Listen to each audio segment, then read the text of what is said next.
Okay, so change your battery on your Range Rover fob. Find the arrow on the aluminium bit and just push it in the direction of the arrow. And then it should just pull off. You should have your key in there.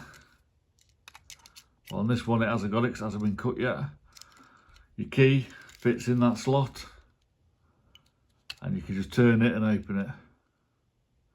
But obviously I haven't got a key, so I'm just going to use a screwdriver. That is it.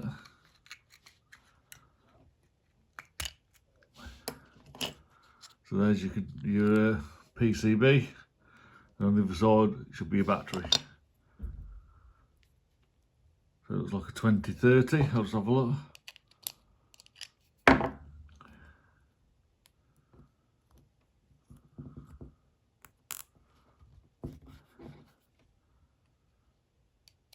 Really tight, could have done with a smaller screwdriver. Anyway, can't get it out. Easy to get in than that.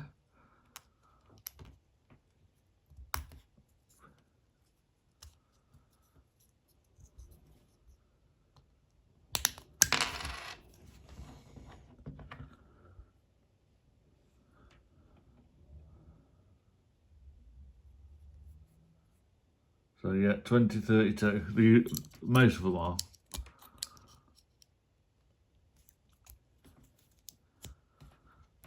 A lot easier to get in than that. I can't see a light on it, so I can't say if it's working. But that's how you do it anyway, easy to do. Just use your key in there to prise it open.